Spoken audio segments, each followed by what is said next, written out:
అంటే మీ ఈసారి ముఖ్యమంత్రి ఖచ్చితంగా గెలిచేది ఎవరు అంటే 40 ఏళ్ళ సీనియారిటీ ఉంది, ఆయన గెలిచారనా? ఆయన గెలవాలా, లేకపోతే పనులు కావు. స్టూడెంట్స్ కానీ డోక్రా మహిళలకు కూడా ప్యాకేజ్ ఇచ్చేసాడు డబ్బులు ఆల్రెడీ చంద్రబాబు నాయుడు చెప్పినట్టు. పోతే రోడ్లు ఇవన్నీ పోస్తున్నాడు, కాలేజ్ స్టూడెంట్లు డబ్బులు వేస్తున్నారు, ఇవన్నీ చేస్తున్నారుగా, చేయకుండా ఏం ఆపలేదు, అన్నీ చేస్తా ఉన్నాయి గట్టిగా. మాకైతే చంద్రబాబే కావాలి. మాకు అభివృద్ధి పరంగా ఎంతవరకు తీసుకెళ్లారు చంద్రబాబు గారు? రోడ్ల పరంగా, డ్రైనేజీ పరంగా, కాలేజీ స్టూడెంట్ పరంగా అన్ని బాగానే తీసుకెళ్లారు ఆయన. రాజధాని తీసుకుందాం ఉదాహరణకి, అమరావతిని ఎంతవరకు తీసుకెళ్లారంటారు? చాలా మంది చెప్పారు 60% తీసుకెళ్లారని, ఇంకొందరు 70% అయింది. మిగతాది ఇంకా పూర్తి అయిపోద్దా లేదంటే ఆలస్యం అయ్యే అవకాశం? నెక్స్ట్ చంద్రబాబు గారు వస్తేనే మొత్తం మీకు లైన్లోకి వస్తాయి. కొన్ని సంవత్సరాల నుంచి చంద్రబాబు నాయుడు గారు మన రాష్ట్రానికి ఒక పెద్ద దిక్కులాగా ఉన్నారు. ఆయన ఏంటంటే రాజకీయ అనుభవం ఎక్కువ ఉంది కాబట్టి ఈ రోజుల్లో ఆయన ఉంటేనే మంచిది.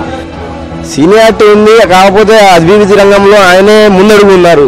అంతకుముందు మీరు హైదరాబాద్ ఎలాగుంది, ఇప్పుడు ఎలాగుంది, ఆయన ఉంటే ఏంటంటే కాస్త కూస్త అభివృద్ధి అయ్యిద్దని మా ఆశ. అది చంద్రబాబు గారు, జగన్మోహన్ రెడ్డి, పవన్ కళ్యాణ్ ముగ్గురు 3 గట్టి పోటీలు ఉన్నాయి. చంద్రబాబు పక్కన కొంతమంది పవన్ కళ్యాణ్ రావచ్చు, జగన్మోహన్ రెడ్డి రావచ్చు అంటున్నారుగా. ఇప్పుడున్నోళ్ళు వస్తేనే పనులు అవుతాయి అన్న.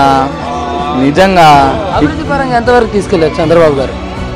అదే దాని గురించి అయితేనే చంద్రబాబు గారు వస్తేనే పని అయింది అంటున్నారు. 50% వరకు తీసుకెళ్లారండి, 60% వరకు తీసుకెళ్లారండి అంటున్నారు. మీరేం చెప్తారు? నాకు తెలిసి ఆయన వస్తేనే అయిద్దన్న పనులు. మీ వరకు మద్దతు ఎటు ఉందండి? YCP, TDP, TDP.